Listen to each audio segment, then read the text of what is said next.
Well, si Coach Coach magkaiba kasi 'to si dalawang coach na style. Si Coach Chot kasi si dribble drive, no? Okay. Let's face it, it's more of a guard-oriented, no? Yung dribble drive na yan. And then, yung mga number 4 and number 5 kailangan medyo kahit paano marunong sumute ng medyo malalayo-layo. Okay? O pamisa-misa, kung meron kang 7-3, abang-abang, okay? Depende sa gagawin ng mga guards, no? And nung kinuha ni Chot Reyes si Kai Soto, may nakita siya diyan sa batang 'yan. Siyempre alam mo naman yung system sa Ateneo, okay, nagaling Ateneo yan. So hindi rin naman nahirapan si Kai sa sistema ni Coach Chot Reyes. Kaya lang, siyempre, yung doon sa dribble drive lang kasi, especially nung dumating dito may mga import wherein ang naging import natin si Jordan Clarkson is yung majority nung offense pumunta kay Jordan Clarkson, no.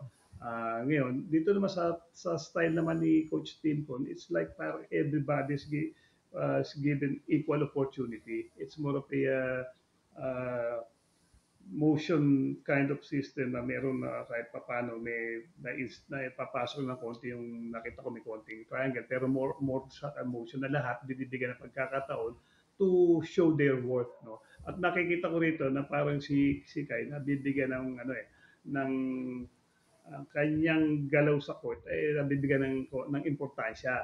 Okay? At alam mo naman sa player pare, siyempre pag medyo nabibigyan ka ng bola at nabibigyan ka ng pagkakataon to do your thing, aba, maganda yan. Kaysa yung hindi ka nabibigyan, misa ka lang nabigyan, wala ka pa nagawa, hindi ka na mapapalikan ng bola.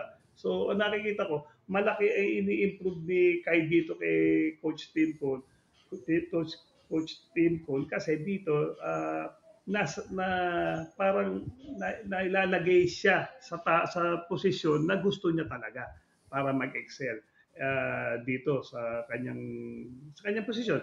Okay, I would say na talagang itong kanyang stint kay Tinton is mas productive, okay, than with Coach Chot Reyes. Knowing na siyempre, and the guy, okay, is maturing eh. O, isa pa yan, no? Nataon pa sa talagang nagmamature na siya physically and mentally. So parang na-timingan din na biglang all of a sudden si Coach Tim Cone ang nag-handle ng Gilas team. So yun pare makikita ko dahil iba yung iba yung movement, okay, ng sistema ni Coach Tim Cone na involved lahat rather than kay Coach Red, Coach Chot, which is dribble drive.